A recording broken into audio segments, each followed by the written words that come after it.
बेटा साहब, बाप बन गया बोझ। आज जमाना कितना बदल गया है। लोग अपनों का साथ छोड़ देते हैं। वही एक शख्स ऐसा है जो दूसरों के घर खुशियां पहुंचता है। लोग उसे प्यार से कहते हैं डाक बाबू।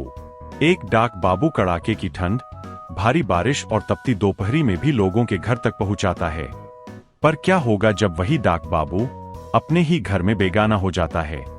आज की कहानी एक ऐसे ही डाक बाबू की है जिसकी ईमानदारी और संघर्ष की वसीयत ने एक भटकते हुए बेटे की आंखें खोल दी।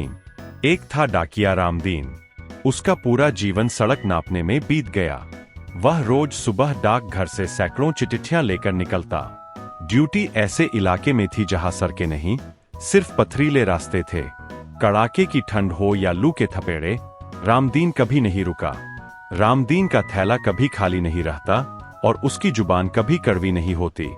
घर में फटे हुए जूतों पर टेप लगाकर वह मीलों साइकिल चलाकर घर तक चिट्ठियां पहुंचाता।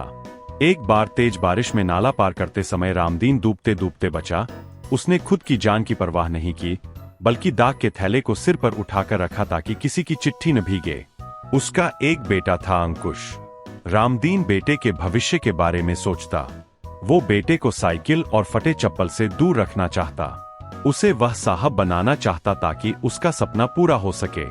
अंकुश की उम्र जब स्कूल जाने की हुई, तब रामदीन ने बेटे को शहर के सबसे अच्छे स्कूल में दाखिला करवाया। स्कूल का एडमिशन फीस, कॉपी किताबें और स्कूल यूनिफॉर्म खरीदने में उसकी 3 महीने की कमाई चली गई। रामदीन ने बिल्कुल इसकी परवाह नहीं की। वह बहुत खुश था कि बेटे का एक अच्छे स्कूल में एडमिशन हो गया। बेटा अंकुश पढ़ने लिखने में बहुत होशियार था। वो हाई स्कूल तक की कक्षा अच्छे नंबरों से पास होता है, जिससे रामदीन को अपना सपना पूरा होने जैसे लगता। समय के साथ बेटा अंकुश की उम्र बढ़ती गई और रामदीन उम्र की ढलान में पहुंचता गया। वह बेटे को एक नामी कॉलेज में एडमिशन करवाता है। कॉलेज की भारी फीस भरने के लिए रामदीन ने अपनी रिटायरमेंट के बाद मिलने वाली जमा पूंजी का एक एक रुपया लगा दिया। यहाँ तक कि अपनी पुश्तैनी जमीन का छोटा सा टुकड़ा भी बेच दिया। पर अंकुश को कभी भनक नहीं लगने दी कि उसको साहब बनाने के पीछे पिता की कितनी बड़ी कुर्बानी छुपी है। अंकुश पढ़ने लिखने में होशियार तो था ही। एक दिन कॉलेज में एक बड़ी कंपनी के अधिकारी कैंपस सिलेक्शन के लिए पहुंचे। कॉलेज के कई स्टूडेंट इसमें भाग लिए, लेकिन अंकुश का सिलेक्शन हुआ। अंकुश पढ़ते पढ़ते ही साहब बन गया। कॉलेज की पढ़ाई पूरी करने के साथ वह नौकरी ज्वाइन करता है। उसकी आधुनिक सोच से कंपनी में उसकी अलग पहचान बन जाती है। कंपनी को अच्छा फायदा भी होने लगता है। अंकुश खूब ईमानदारी और मेहनत से काम करता, जिससे कंपनी का टर्नओवर बढ़ने लगा। कंपनी मालिक उसके काम से बहुत खुश थे। देखते ही देखते उसका प्रमोशन हो गया। वो अब कंपनी का बड़ा अधिकारी बन गया। कंपनी में उसे हर तरह की सुविधाएं मिलने लगी। कंपनी की ओर से उसे एक बेहद खूबसूरत सेक्रेटरी मिली हुई थी जिसका नाम था कल्पना। शुरुआत में अंकुश और कल्पना दोनों कंपनी के काम को लेकर आपस में बातें करते। कुछ दिन बाद दोनों में दोस्ती हो गई। अंकुश कोई ना कोई बहाने करके कल्पना को अपने केबिन में बुलाता। कुछ देर काम की बातें होती और उसके बाद केबिन में गपशप करते। धीरे धीरे यह दोस्ती प्यार में बदल गई। अंकुश कल्पना की खूबसूरती का कायल हो गया। कल्पना किसी दिन काम पर नहीं आती तो अंकुश का मन भी काम में बिल्कुल नहीं लगता। दूसरे दिन जब कल्पना काम पर आती तो उसे कई सवालों का सामना करना पड़ता। एक दिन अंकुश और कल्पना कंपनी के काम से बाहर गए। इस दौरान दोनों ने खूब एंजॉय भी किया। अंकुश ने कल्पना को एक शानदार होटल में ले गया, जहां उसे उसके पसंद का खाना खिलाया। इसके बाद दोनों शहर के एक शानदार गार्डन में सैर सपाटे के लिए गए। इस दौरान ही अंकुश ने कल्पना से शादी का प्रस्ताव भी रख दिया। शादी की बात सुनकर कल्पना को एकाएक कुछ समझ नहीं आया, पर बाद में वो भी राजी हो गई। दोनों के चेहरे पर खुशी छलकने लगे। कुछ दिन बाद दोनों ने बिना कोई तामझाम के शादी कर ली। शादी के कोई 6 महीने बाद पिता रामदीन का रिटायरमेंट हो गया। इसके बाद अंकुश के माता पिता दोनों शहर आ गए और अपने बेटे बहू के साथ रहने लगे। रामदीन खुश था कि बुढ़ापा अपनों के बीच कटेगा, लेकिन शहर की चकाचौंध में अंकुश अपनी जड़ों को भूल चुका था। उसे अपने पिता के सादे पहनावे और गांव की बातों से शर्म आने लगी। एक दिन घर पर अंकुश के कुछ दोस्त शादी की बधाई देने आए हुए थे। रामदीन ने सादगी से सबको हाथ जोड़कर राम राम कहा, लेकिन अंकुश ने उन्हें टोकते हुए कमरे के अंदर जाने को कह दिया। उस रात अंकुश के लिए राम राम सिर्फ एक अभिवादन नहीं, बल्कि उसके स्टैंडर्ड पर एक चोट थी। उसे लगता कि उसके पिता का यह देसी अंदाज उसके कॉर्पोरेट जगत के रसूख को मिट्टी में मिला देगा। वह भूल गया था कि इसी राम राम के भरोसे रामदीन ने पूरे इलाके का विश्वास जीता था और उसी ईमानदारी की कमाई से बेटे को साहब बनाया था। रामदीन ने देखा कि जिस बेटे की आवाज सुनने के लिए वह बरसों तरसा, वही आवाज उन्हें चुप रहने की हिदायत दे रही है। अंकुश की पत्नी कल्पना बहुत समझदार थी। शादी के बाद उसने नौकरी छोड़ दी थी। अपने पिता से अंकुश का इस तरह बातें करना कल्पना को बिल्कुल अच्छा नहीं लगता। अंकुश के ऑफिस चले जाने के बाद कल्पना अपने सास ससुर के बातें करती, उन्हें समझाने की कोशिश करती कि अंकुश गुस्से में कुछ भी बोल देता है, उसकी बातों को दिल में मत लगाइएगा। अंकुश और कल्पना की नई नई शादी हुई थी, इस कारण वो ऑफिस से जल्दी घर आ जाता, लेकिन अपने माता पिता को देखते ही उसका मूड खराब हो जाता। वो अपने माता पिता को एक बोझ की तरह समझने लगा। एक दिन रात में अंकुश और कल्पना की आपस में बातें हुए। वह कहता है, माता पिता के कारण हमारी आजादी में खलल पैदा हो गया है। मैं अपने दोस्तों को अपने घर ला नहीं सकता। अंकुश की बातें सुनकर कल्पना हैरान होती है। वह अंकुश को समझाती है कि माता पिता के प्रति ऐसी सोच कभी नहीं रखनी चाहिए। आप तो दिन भर के लिए ऑफिस चले जाते हैं, मैं उन्हीं के साथ अपना समय काटती हूँ। उनकी सेवा करना मुझे अच्छा लगता है। वे लोग घर में हैं, तो मुझे कोई परेशानी नहीं है। इस बात को लेकर अंकुश और कल्पना के बीच वाद विवाद भी हो जाता है। वह पत्नी की बातों से सहमत नहीं होता है और अपने माता पिता को वृद्धाश्रम में छोड़ने का मन बना लेता है। दूसरे दिन अंकुश अपने पिता रामदीन और माता जानकी को शहर के एक वृद्धाश्रम में छोड़कर आ जाता है। इधर कल्पना घर में उदास अपने बिस्तर पर लेटी हुई है। उसे घर सुना सुना सा लग रहा है, लेकिन वो कर भी कुछ नहीं सकती है। इसी बीच एक दिन अंकुश के कुछ दोस्त घर आते हैं।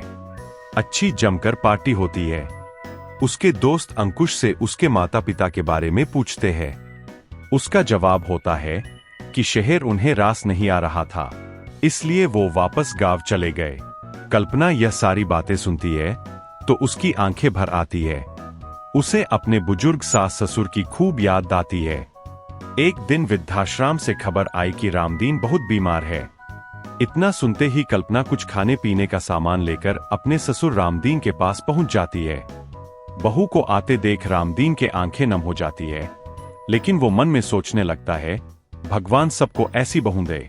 कल्पना पूछती है, आपकी तबीयत कैसी है बाबूजी? रामदीन ने कांपते हाथों से पानी का गिलास पकड़ा और कल्पना से धीमे स्वर में कहा, बहू, तू रोज यहाँ आती है, कहीं अंकुश को पता चला तो वह तुझसे नाराज हो जाएगा। उसे मत बताना कि मेरी तबीयत ज्यादा खराब है, वो दफ्तर के काम में परेशान हो जाएगा। उसकी नई नई नौकरी है, साहब बना है मेरा बेटा, उसे कोई तकलीफ नहीं होनी चाहिए। वह बुरा नहीं है बहू, बस उसे अपनी मेहनत पर गुमान हो गया है। उसे नहीं पता कि जिस कुर्सी पर वो बैठा है, उसे पाने के लिए उसके पिता ने कितने कोसों तक फटी चप्पलों में डाक बांटी है। इसके बाद रामदीन कुछ देर चुप रहता है। उसके बाद कहता है, बहू तू आ गई, मेरी तबीयत अब ठीक हो जाएगी। इतन सुनते ही कल्पना की आंखें भी भर आती है। इसके बाद रामदीन पूछता है, बेटा अंकुश कैसा है? कल्पना कहती है, वो ठीक है बाबूजी, पर मैं ठीक नहीं हूँ। आप लोग के बिना मुझे अच्छा नहीं लगता। इस पर रामदीन कहता है, बेटी हिम्मत मत हारना, एक दिन सब कुछ ठीक हो जाएगा। करीब आधे घंटे वृद्धाश्रम में रहने के बाद कल्पना अपने घर आ जाती है। अंकुश शाम को थका हारा घर पहुंचता है। कल्पना बिस्तर पर लेटे अपने सास ससुर के बारे सोचते रहती है।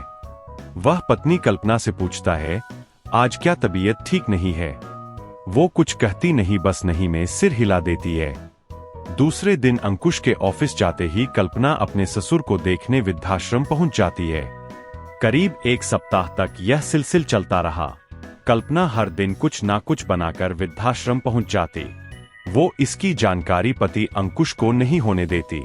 आप पास के लोग यह सब देखते हैं कि अंकुश के ऑफिस जाने के बाद कल्पना चुपचाप रोज कहीं जाती है। एक दिन अंकुश का दोस्त कल्पना को ऑटो में बैठे कहीं जाते देख लेता है। वो अंकुश से फोन पर कहता है कि तेरे पास तो कार है, फिर भाभी ऑटो में कहाँ जा रही थी। यह सुनते ही अंकुश का दिमाग घूम जाता है। वो सीधे घर पहुंचता है और कल्पना से सवाल जवाब करने लगता है। कल्पना साफ मना कर देती है कि मैं कहीं नहीं गई थी, पर अंकुश अब कल्पना शक की नजरों से देखने लगता है। एक दिन किसी और ने अंकुश को यही बात बताई कि तेरे ऑफिस जाने के बाद कल्पना रोज कहीं जाती है। यह सुनते ही उसका शक यकीन में बदल गया। वो पत्नी कल्पना को रंगे हाथ पकड़ना चाहता है। एक दिन अंकुश ऑफिस के लिए निकला, पर ऑफिस नहीं गया और घर के पास छुपकर कल्पना की निगरानी करने लगा। जैसे ही कल्पना घर से निकली, अंकुश भी उसके पीछा करने लगा। उसे ऐसा लगता है कि उसके दोस्तों ने सही बात कही है। कल्पना ऑटो में बैठती है और वृद्धाश्रम के लिए निकल पड़ती है। अंकुश भी अपनी कार से उसका पीछा करता है। थोड़ी देर बाद ऑटो वृद्धाश्रम के पास रुकता है। कल्पना ऑटो से उतरती है और वृद्धाश्रम के अंदर जाने लगती है। यह सब कुछ देखकर अंकुश हैरान हो जाता है। वो मन में सोचता है कि यह तो वही वृद्धाश्रम है जहां उसने अपने माता पिता को छोड़ा था। वह चुपचाप वृद्धाश्रम के उस कमरे में जाता है जहां कल्पना गई थी। कमरे के अंदर जाते ही अंकुश की आंखें फटी की फटी रह जाती है। वह देखता क्या है, कल्पना अपने ससुर रामदीन को दवाई खिलाई रही है। उसकी मां जानकी भी वही पास में बैठी हुई है। अंकुश को काटो तो खून नहीं। बीमार रामदीन बेटे को देखता है। उसके चेहरे में चमक आ जाती है, पर अंकुश दहाड़ मारकर रोने लगता है। पिता रामदीन कहता है, मैं जानता था एक दिन तू जरूर आएगा बेटा। अंकुश कल्पना से आंखें नहीं मिला पाता और सिर नीचे कर लेता है। थोड़ी देर बाद अंकुश अपने माता पिता से कहता है, बाबूजी, माँ मुझे माफ कर देना। मैं साबह बनते ही अपना फर्ज और इंसानियत को भूल गया। इसके बाद अंकुश अपने माता पिता का सारा सामान पैक करवाता है और वापस अपने घर ले आता है। यह देखकर कल्पना की आंखों में खुशी के आंसू छलकने लगते हैं। एक शाम रामदीन पत्नी जानकी के साथ गार्डन में बैठे। एक खुशनुमा माहौल के बीच दोनों के चेहरे पर खुशी है। अंकुश भी काम से जल्दी आ गया था। वो अपने माता पिता के कमरे में किसी काम से जाता है। उसकी नजर एक पुरानी संदूक पर पड़ती है।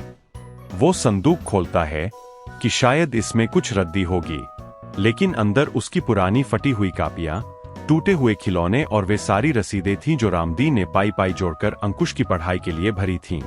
सबसे ऊपर एक पत्र था जिसमें लिखा था, बेटा, वसीयत में देने के लिए धन तो नहीं था, बस ये यादें थीं कि तुम्हें यहाँ तक पहुँचाने के लिए एक डाकिया अपनी कितनी चप्पलें घिस चुका है। अंकुश का सिर शर्म से झुक गया। उसे समझ आया कि इमेज कपड़ों से नहीं, उन संस्कारों से बनती है जो माता दोस्तों देते हैं। यह कहानी रामदीन नाम के एक रिटायर्ड डाकिये की है, जिसने अपना पूरा जीवन ईमानदारी से लोगों की चिट्ठियां पहुंचाने में बिता दिया। उसका बेटा अंकुश शहर में बड़ा आदमी बन जाता है, लेकिन उसे अपने पिता की सादगी और उनके डाकिया होने पर शर्म आने लगती है। जब वह अपने पिता को उनकी लो प्रोफाइल लाइफस्टाइल के लिए अपमानित करता है, जिसके कारण वो अपने माता पिता को वृद्धाश्रम में छोड़ आता है। रामदीन करीब 6 महीने ही वृद्धाश्रम में गुजारा थे, लेकिन बहू कल्पना की इंसानियत ने पति की आंख खोल दी। वह संदूक भी अंकुश को एहसास कराता है कि असली स्टेटस पैसों से नहीं, बल्कि पिता के दिए संस्कारों और उनके पसीने की कमाई से बना है। साथियों, याद रखिएगा कि माता पिता की सादगी आपकी शर्मिंदगी का कारण नहीं, बल्कि आपके गर्व की वजह होनी चाहिए। जिस मुकाम पर आज आप खड़े हैं, उसकी नींव में आपके पिता का संघर्ष और उनकी ईमानदारी छुपी है। सम्मान उस पद का नहीं होता जो आप संभाल रहे हैं। सम्मान उस इंसान का होना चाहिए जिसने आपको उस पद के काबिल बनाया। अंकुश की आंखों से गिरता हर आंसू आज उसकी साहबी के गुरूर को धो रहा था।